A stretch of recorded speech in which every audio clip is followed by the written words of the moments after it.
에베소로 보내어 교회 장로들을 청하니 오매 그들에게 말하되 아시아에 들어온 첫날부터 지금까지 내가 항상 여러분 가운데서 어떻게 행하였는지를 여러분도 아는 바니 곧 모든 겸손과 눈물이며 유대인의 관계로 말미암아 당한 시험을 참고 주를 섬긴 것과 유익한 것은 무엇이든지 공중 앞에서나 각 집에서나 거리낌이 없이 여러분에게 전하여 가르치고 유대인과 헬라인들에게 하나님께 대한 회개와 우리 주 예수 그리스도께 대한 믿음을 증언한 것이라. 보란 이제 나는 성령이 메어 예루살렘으로 가는데 거기서 무슨 일을 당할는지 알지 못하노라. 오직 성령이 각 성에서 내게 증언하여 결박과 환난이 나를 기다린다 하시나 내가 달려갈 길과 주 예수께 받은 사명 곧 하나님의 은혜의 복음을 증언하는 일을 마치려 하면은 나의 생명조차 조금도 귀한 것으로 여기지 아니하노라. 아멘. 네, 하나님의 말씀입니다. 한 20년 전인 것 같은데요. 저희 집에 큰 아이가 태어나고 한 2살, 한 3살 조금 안 되었을 때 제가 아버지 학교에 입학을 해서 공부를 했던 생각이 납니다. 아버지 학교 하면 유명한 구호가 있죠. 아버지가 살아야 가정이 산다. 그래서 강의 시작할 때마다 시간 나는 대로 이 구호를 외쳤던 그런 생각이 지금도 나는데요. 물론 저는 그 구호도 굉장히 중요한데 좀 개인적으로 저에게 마음에 와닿는 그리고 가슴을 울리는 그런 구호가 또 하나가 있었는데 그것이 무엇이었냐면 아버지는 사명의 사람이다 라는 이 구호였어요. 그때 노트했던 거 이렇게 보니까 굵은 글씨로 크게 적어 놓았던 것이 아직 있더라고요. 아버지는 사명의 사람이다. 이 짧은 이 한마디 속에 뭐가 있냐면 아버지의 아이덴티티, 이 정체성 들어가 있는 거. 아버지가 어떤 사람인지, 어떤 역할을 하는 사람인지 이 속에 다 담겨 있는 거죠. 그러니까 이 아버지는 그냥 어쩌다가 우연히 생긴 아이덴티티, 그 역할이 주어진 것이 아니라 하나님께서 원하시고 계획하셔서 주신 것, 이것이 바로 아버지라고 믿습니다. 그래서 이 아이덴티티 굉장히 중요한 말이죠. 그리고 역할, 이걸 하나로 묶으면 어떤 단어가 나오냐면 여기에서 저는 사명이라고 하는 단어가 나온다고 생각합니다. 사명. 오늘 이렇게 얘기하니까 꼭 오늘 아버지 학교 시작하는 날 같은데, 그래 여러분, 아버지는 사명의 사람입니다. 제가 왜 이 말씀을 드리냐면 바로 성도가 누구냐면 성도가 바로 사명의 사람이기 때문에 그래요. 성도는 사명의 사람. 진짜 참된 성도는 누구인가? 참된 교회는 누구인가라고 할 때 다른 것 물론 여러 가지로 설명할 수 있겠지만 저는요 바로 사명이 있는 성도가 참된 진짜 진정한 성도인 줄 믿습니다. 교회도 마찬가지. 사명이 있는 교회, 사명을 붙잡고 그 사명을 감당하고 있는 교회가 진짜 참된 교회다라는 사실이에요. 빌립보서 4장 8절에 이런 말씀이 있습니다. 끝으로 형제들아 무엇에든지 참되며 무엇에든지 경건하며 무엇에든지 옳으며 무엇에든지 정결하며 무엇에든지 사랑받을 만하며 무엇에든지 칭찬받을 만하며 무슨 덕이 있든지 무슨 기름이 있든지 이것들을 생각하라. 가장 먼저 앞에 어떤 말씀이 나옵니까? 무엇이든지 참되며 이렇게 시작하고 있습니다. 무슨 뜻이죠? 참된 성도가 되라. 참된 교회가 되라. 자, 그런 성도가 되기 위해서, 그런 교회가 되기 위해서 어떻게 하라는 거죠? 참된 것을 생각하라는 거예요. 참된 것을 붙잡아라 라는 것입니다. 저는 여기에 그 사명을 넣고 싶어요. 사명을 생각하라. 사명을 붙잡고 그 사명을 추구하라, 이것입니다. 여러분, 그래요. 우리는 똑같은 인생을 살지만 사명이 있는 사람하고 사명이 없이 그냥 사는 사람하고는요 완전히 다르다고 생각합니다.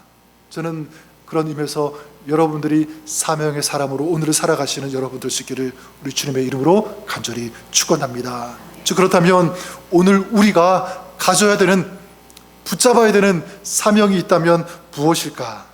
여기에 대해서 오늘 우리가 읽은 24절 말씀, 너무 유명한 말씀인데 저는 이 속에 그 답이 있다고 생각해요. 우리 읽었지만 다시 한번 24절 말씀 한번 읽어보도록 하겠습니다. 같이 읽겠습니다. 시작. 내가 달려갈 길과 주 예수께 받은 사명 곧 하나님의 은혜의 복음을 증언하는 일을 마치려 하면은 나의 생명조차 조금도 귀한 것으로 여기지 아니하노라. 자, 보십시오. 사도 바울 사도가 어떻게 하겠다는 거죠? 지금 내가 그 길을 가겠다. 사명의 길을 끝까지 가겠다. 주님으로부터 받은 그 사명의 삶을 내가 살아내겠다라고 하는 그 결단인 거예요. 거기에 내 생명을 걸겠다. 자, 그런데 바울이 가졌던 이 사명이 무엇입니까? 여기 말씀하고 있죠. 하나님의 은혜의 복음을 증언하는 일. 하나님의 은혜의 복음을 증거하는 그 일. 이게 사명인 거예요. 이게 어떤 일입니까? 영혼을 살리는 일이죠. 사람들을 주님께로 돌아가게 하는 것, 인도하는 그 사명. 자, 이것은요 사도 바울의 사명이지만 사실은 예수님의 사명이기도 했습니다. 누가복음 19장 10절에 보면 예수님께서 이 땅에 오신 목적이 무엇인가 아주 선명하게 분명하게 예수님께서 직접 말씀하시는데 뭐라고 하시냐면 인자가 온 것은 잃어버린 자를 찾아 구원하려 함이니라, 이렇게 말씀하세요. 인자가 이 땅에 오신 목적, 예수님께서 이 땅에 오신 그 사명이 무엇이냐면 잃어버린 자, 죽어가는 자, 그들을 찾아서 구원하게 하는 것, 이것이 바로 예수님의 사명. 저는 이 예수님의 사명이, 그리고 오늘 말씀에 사도 바울이 가졌던 이 비전이 우리의 사명, 우리의 비전이 될 수 있기를 우리 주님의 이름으로 간절히 축원합니다. 그래서 6월달 1년의 이제 절반이 지나가고 있는데 여러분 잊지 않으셨을 거예요. 우리 2026년도 우리 교회 표 아시죠? 무엇입니까? Shine bright, shine bright. 어두운 곳에서, 죽어가는 곳에서 지금도 신음하고 있는 그런 영혼들을 찾는 거죠. 그들에게 이 복음의 빛을 비추는 것, 이것이 2026년도 우리에게 주신 하나님의 비전, 사명인 줄 믿습니다. 우리 사도행전 초대교회 여러분 생각해 보십시오. 지금 수많은 교회들이 이 초대교회를 닮기를 원합니다. 영적인 모델이 되니까. 그렇죠? 그래서 실제로 또 교회들이 직접 이름을 지을 때 초대교회라고 하는 그 이름을 교회 이름으로 사용하는 교회들도 참 많이 있어요. 그래야 되니까. 근데 여러분 우리가 알아야 되는 것은 무엇이냐면 이 초대교회가 진짜 참된 교회라고 할 수 있는 그 이유가 무엇인가? 이 초대교회가 오늘 우리의 영적인 모델이 될 수 있는 교회인 이유는 무엇인가라는 거예요. 초대교회가 잘 모이기 때문에, 아니면 서로 잘 교제하고 음식도 서로 만들어 먹고 이런 게 있으니까 초대교회가 좋은 교회다라고 할 수, 물론 그렇죠. 하지만 저는 그보다 첫 번째 이것이라고 믿습니다. 그 뭐냐면 초대교회는요 영혼을 사랑했기 때문에 그렇습니다. 영혼을 불쌍히 여기는 그런 마음들이 있었기 때문에, 그래서 그들은 그 마음을 가지고 복음을 전하는 거예요. 사도행전 2장 11절에 뭐라고 합니까? 누구든지 주의 이름을 부르는 자는 구원을 받으리라. 이걸 외친 거죠. 누구든지 여러분들이요 예수 그리스도를 믿으십시오, 구원 받으십시오, 외친 거예요. 초대교회가 초대교회인 그 이유 무엇이냐면 이 교회는요 사명이 있었습니다. 그리고 그 사명을 감당했다라는 사실입니다. 저는 그런 맥락에서 여러분들이 스스로에게 한번 질문해 볼 수 있기를 바랍니다. 나는 지금 무엇 때문에 살고 있는가 생각해 보세요. 나의 인생의 목적은 무엇인가? 나는 무엇을 위해 살고 있는가? 그 패러다임 시프트 이런 말이 있는데 우리에게도 이 삶의 패러다임 시프트, 사명의 패러다임 시프트, 저는 이것이 필요하다고 생각합니다. 내가 무엇을 얻을 것인가? 이게 지금까지 나의 인생의 목적이었다면 나는 무엇을 줄 수 있는가? 주님을 위해서, 죽어가는 영혼을 위해서 나는 무엇을 줄 수 있는가? 이거예요. 나는 어떻게 하면 잘 살 수 있는가? 물론 중요하죠. 근데 그보다 우리가 가져야 되는 패러다임 무엇입니까? 내가 잘 사는 것보다 죽어가는 영혼 어떻게 살릴 수 있는가? 어떻게 주님께 돌아오게 할 수 있는가? 여기에 관심을 가지고 기도하는, 이것을 사명으로 삼는 여러분 다 될 수 있기를 우리 주님의 이름으로 간절히 축원합니다. 바울 사도가 그랬죠. 사도 바울, 다메섹에서 예수님을 만난 다음에 바울의 인생에 이런 영적인 거대한 시프트가 일어나는 거예요. 지금까지는 자기만의 성공을 위해서 달려왔는데 이제는 무엇을 위해서? 복음을 위해서 사는 사람으로 바뀌었습니다. 교회를 없애는 것이 그의 사명이었는데 이제 바뀐 거예요. 교회를 더 아름답게 세우기 위해서 자기의 모든 것을 거는 그런 사람이 되었고, 예수 이름을 없애려고 했던 그런 사람이 이제 예수 그리스도의 이 생명의 이름이 온 세상에 전파되어지는 것, 여기에 자기 생명을 거는 거예요. 모든 것을 던졌습니다. 바로 이것이 사명이 되었던 거예요. 저는 최근에 계속적으로 새벽에도 그렇고요, 또 자기 전에 틈만 나는 대로 이 기도를 참 많이 합니다. 주님을 모르는 사람들, 지금도 주님을 믿지 못하고 방황하는 그런 영혼들 보면 참 많이 있어요. 하나님, 저들이 주님을 믿고 구원받는 이 복음의 역사 있게 하여 주옵소서 기도합니다. 뿐만 아니라 주님을 믿다가 떠난 영혼들, 영적으로 지금 방황하고 있는, 헤매고 있는 그런 사람들도 우리 주변에 참 많이 있어요. 하나님, 저들에게 다시 한번 영적인 새로운 부흥이 일어나게 하여 주시옵소서. 이 기도, 저는 이것이 여러분들의 좀 기도가 되었으면 좋을 것 같아요. 아마 저보다도 여러분들이 그런 사람 더 많이 눈에 띌 거라고 생각합니다. 여러분의 삶의 현장에서. 그렇지 않습니까? 저는 여러분들이 그럴 수 있기를 바라요. 어떤 자리에 있든지 여러분들이 하나님의 은혜의 복음을 증거하는 이 사명을 감당하는 여러분 될 수 있기를 간절히 축원합니다. 만약 이 비전, 이 사명을 잃어버린 채로 그냥 살고 있다면 다시 그 사명을 회복하고요, 다시 붙잡을 수 있는 그런 여러분 될 수 있기를 바랍니다. 그래서 그런 사명의 사람으로 살기 위해서, 그렇다면 우리가 해야 할 것이 있다면 무엇일까? 무엇이 준비되어져야 하는가라고 할 때 두 가지 말씀드리고 싶어요.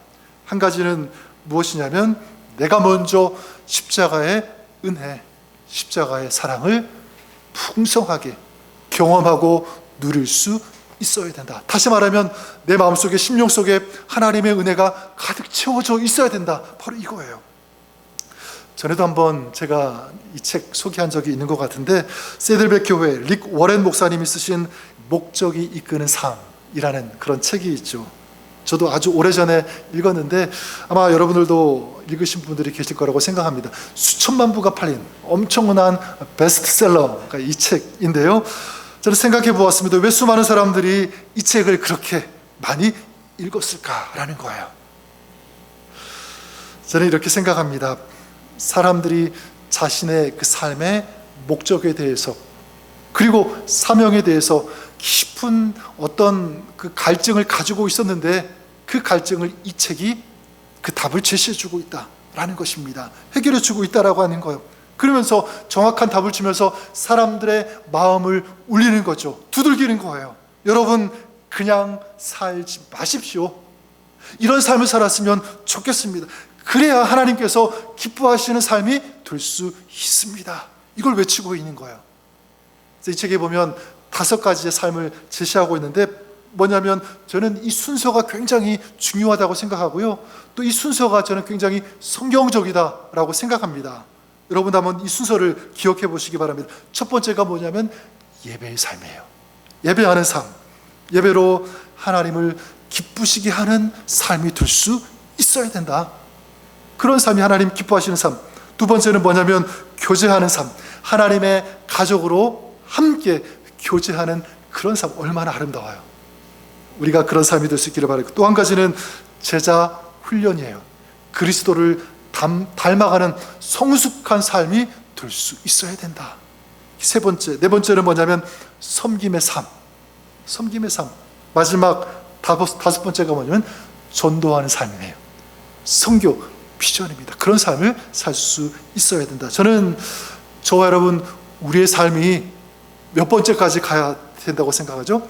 다섯 번째까지, 마지막까지 가야 된다고 생각합니다. 어떤 삶이죠? 영혼을 사랑하는 삶이에요.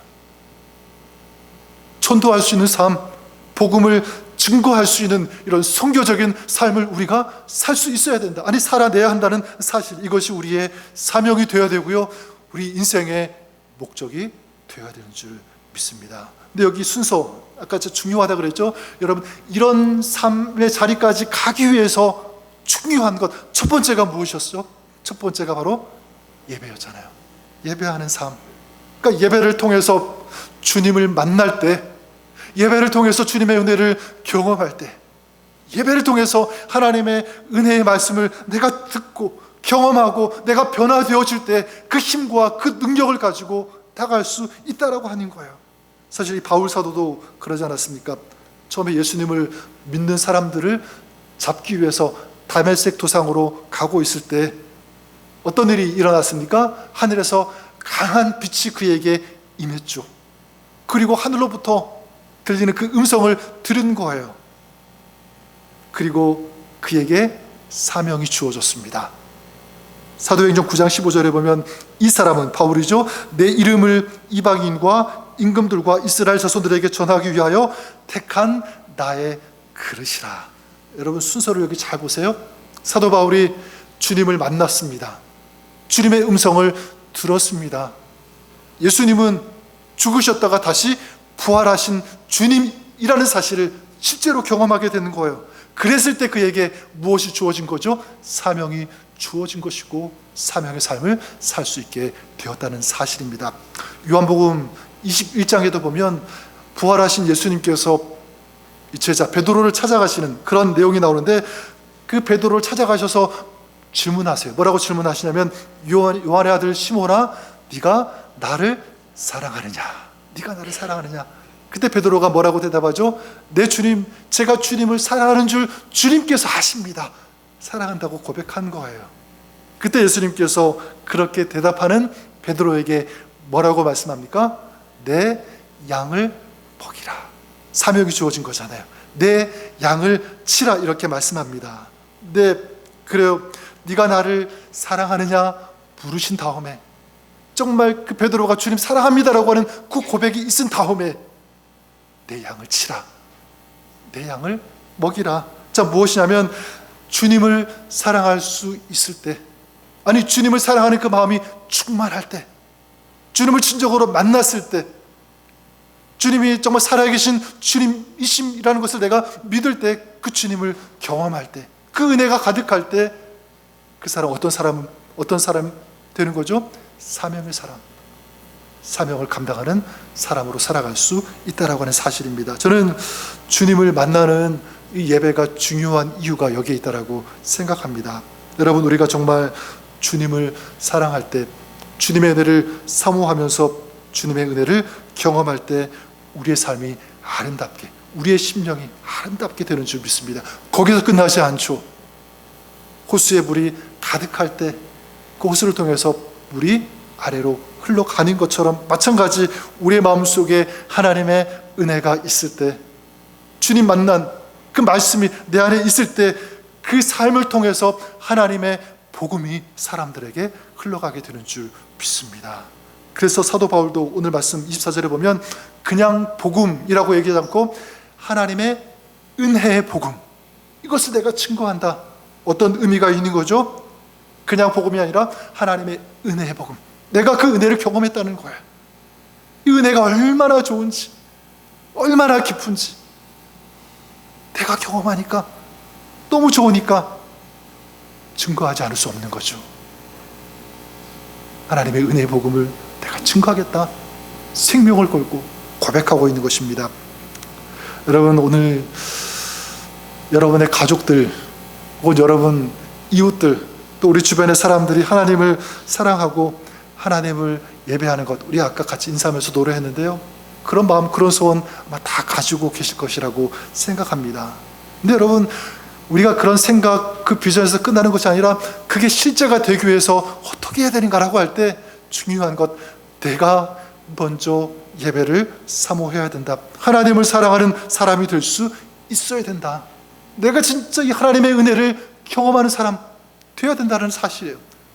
그렇게 되면 사람들에게, 가족들에게, 자녀들에게 이렇게 살아야 된다, 예수 이렇게 믿어야 된다, 이렇게 말하지 않아도, 그렇게 말하지 않아도 자동적으로 자연스럽게 내 안에 있는 이 복음이, 이 생명이, 이 은혜가, 이 사랑이 자녀들에게, 우리 사람들에게 흘러가게 되는 줄 믿습니다. 내가 정말 주님을 사랑하면 그 모습을 보고요, 우리 자녀들도 주님 사랑하는 거예요.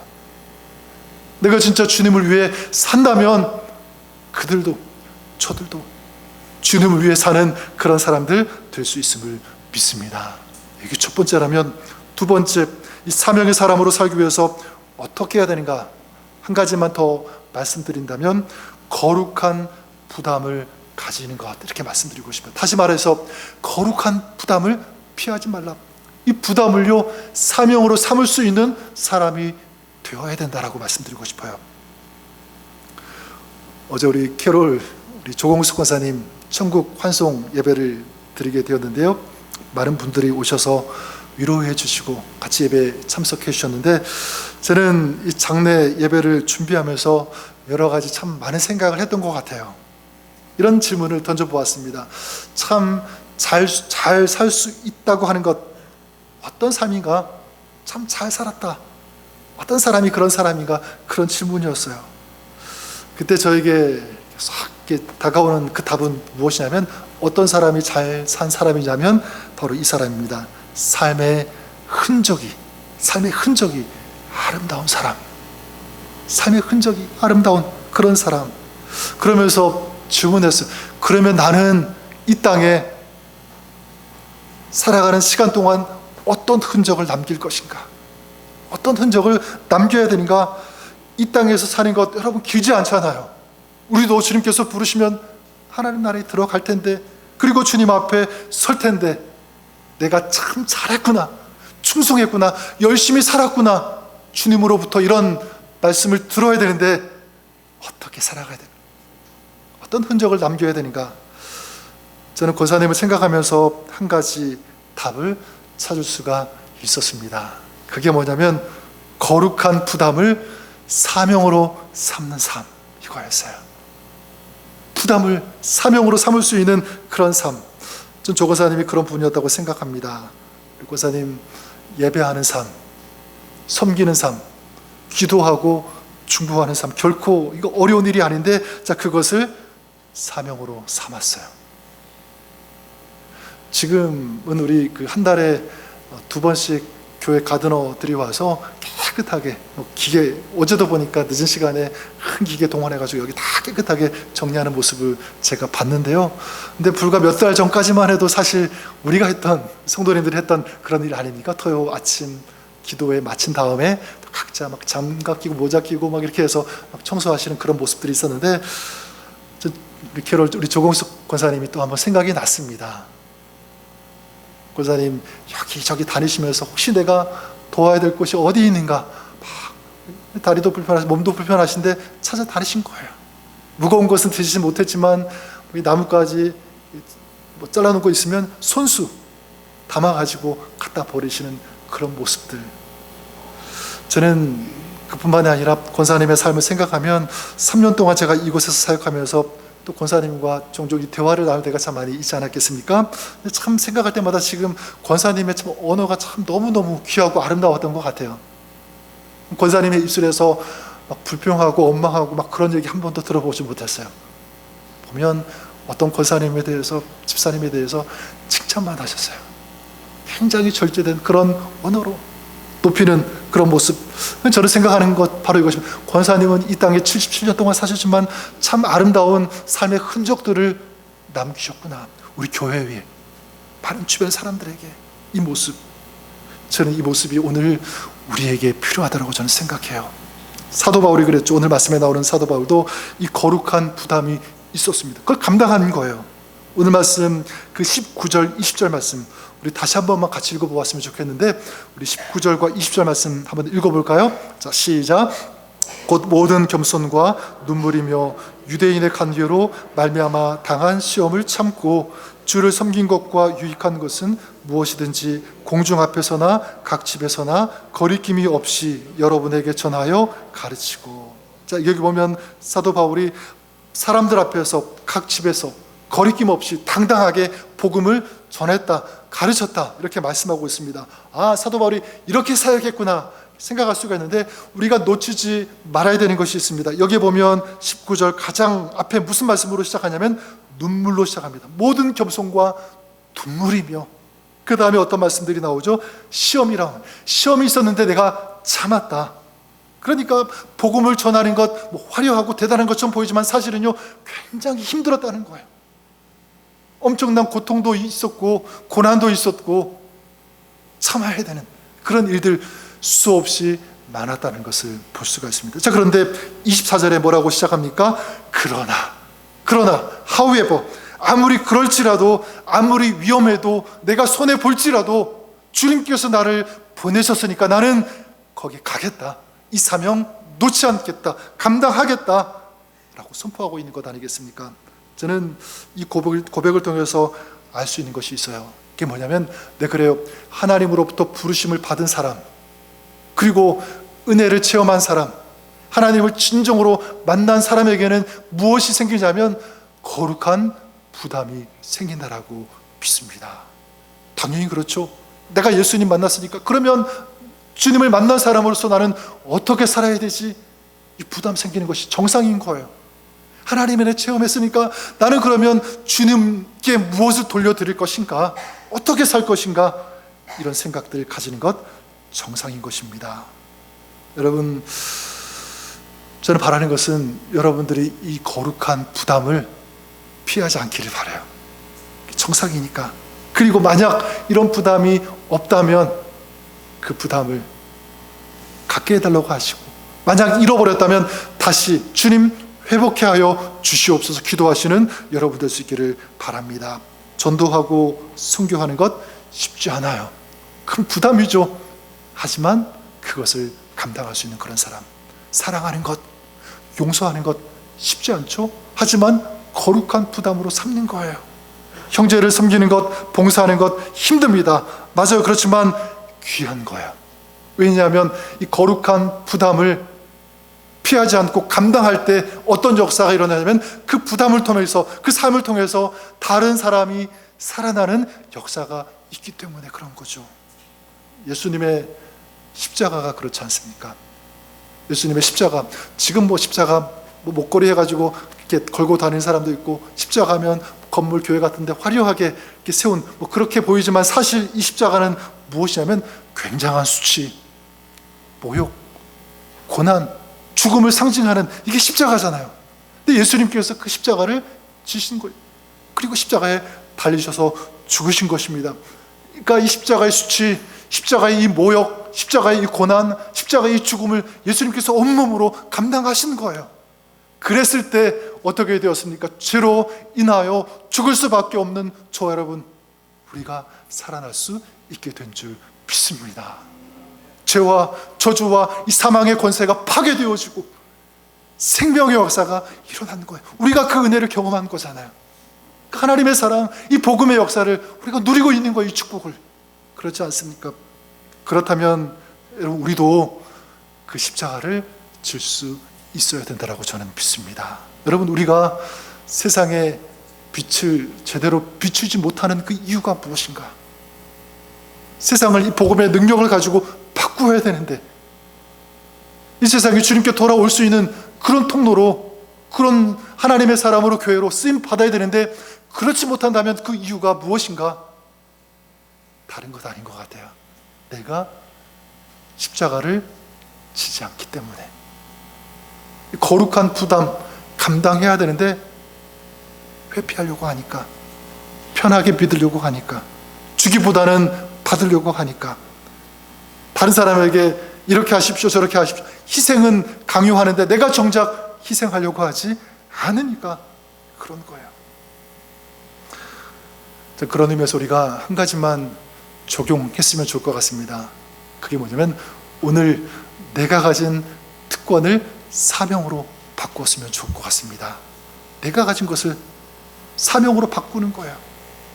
내가 어떤 하나님으로부터 축복을 받았습니까? 은혜를 받았습니까? 물질의 복, 건강의 복, 아니면 여러 가지 다른 것, 그런 은혜를 내가 받았다면 내가 그것을 가지고 나를 위해서 누리는 것도 너무 중요하지만 맞지만 그것을 사명으로 바꾸는 거죠. 누군가를 살리는 도구로 삼는 이 마음이 있어야 된다는 사실입니다. 그런 의미에서 여러분의 삶의 모든 자리를 저는 사명의 자리로 바꾸었으면 좋겠습니다. 이 세상에 여러분 즐거움보다 고난을 더 좋아하는 사람이 어디 있겠습니까? 하지만 내가 지금 힘든 자리에 있다고 할지라도 그 자리를 사명의 자리로 삼는 거예요. 건강이 안 좋고 재정적으로 부족하고 어려움 가운데 있어도 너무 문제가 많아요. 삶이 어려워요. 저는 바라는 것은 그럴지라도 그 자리를 사명의 자리로 삼을 수 있기를 바랍니다. 왜냐하면 그런 고난을 당하는 사람, 그런 고초를 당하고 있는 사람 더 위로할 수 있잖아요. 공감하면서 나도 그런 일 겪었어요. 나도 힘들었어요. 당신 마음 내가 너무 잘 알아요. 축복할게요. 기도할게요. 우리 함께 합시다. 기도합시다. 이길 거예요. 그런 말 해줄 때 얼마나 큰 힘이 되겠습니까? 전 여러분들이 그럴 수 있기를 우리 주님의 이름으로 간절히 축원합니다. 그래서 영혼을 살리는 자리, 영혼을 깨우는 그런 자리, 기도의 자리죠. 예배의 자리죠. 선교의 자리죠. 복음을 전하는 그런 자리, 이것이 여러분의 삶의 자리가 될 수 있기를 우리 주님의 이름으로 간절히 축원합니다. 마지막으로 말씀드릴 것은 우리 이 찬양 우리 조금 있다가 다시 함께 부르겠지만 나 주님의 기쁨 되기 원하네, 그런 찬양 여러분 아실 것입니다. 내 마음을 새롭게 하소서. 후렴이래요. 내가 원하는 한 가지 주님의 기쁨이 되는 것. 내가 원하는 한 가지 주님의 기쁨이 되는 것. 저는 여러분들을 축복합니다. 여러분의 삶, 여러분의 가정, 여러분 존재가 하나님의 기쁨이 되어지는 그런 삶 될 수 있기를 우리 주님의 이름으로 간절히 축원합니다. 근데 저는 여기서 끝나지 않아요. 제 마음속에 어떤 생각이 밀려면 하나님 제가 주님의 기쁨이 되겠습니다 라고 하면서 이 사명을 감당할 때 제 마음속에 어떤 생각이 밀려면 주님께서 이런 마음을 주셔서 그래 네가 나를 위해서 기쁨이 되어지는 그런 삶을 결단한다면, 그런 사명의 사람으로 네가 살아간다면 내가 너에게 기쁨이 되어줄게. 하늘의 기쁨을 너에게 채워줄게. 이 땅 살아가면서 혹시 이 땅 살아가면서 그렇지 못해도 우리 아까 찬양했던 것처럼 주님 다시 만날 때 하나님께서 주시는 하늘의 기쁨, 영광의 기쁨, 세상에 줄 수 없는 가장 완벽하고 가장 아름다운 그 기쁨 맛보는 그런 삶 되게 해줄게. 그런 삶 살고 싶지 않니? 그런 마음 주신 거예요. 여러분들이 하나님이 주시는, 세상이 주는 그런 기쁨 말고 하나님이 주시는 이 은혜의 기쁨을, 영광의 기쁨을 누리시는, 그래서 오늘도 사명의 사람으로 살아가시는, 그 사명을 감당하시는 여러분 다 될 수 있기를 우리 주님의 이름으로 간절히 축원합니다. 같이 그냥 기도하겠습니다. 사랑의 하나님 아버지, 오늘 우리가 사명의 사람 되기를 원합니다. 여러 가지 바쁘고 세상 일, 여러 가지 일들 참 많이 있지만 궁극적인 우리 주님께서 이 땅에 오신 그 목적, 많은 믿음의 선진들 선배들이 가지고 있었던, 끝까지 붙잡고 달려갔던 이 사명, 하나님의 은혜의 복음을 증거하고 전파하는 복음의 통로가 되는 이 사명 감당하는 저희들 되게 하여 주옵소서. 예수님의 이름으로 기도드립니다. 아멘.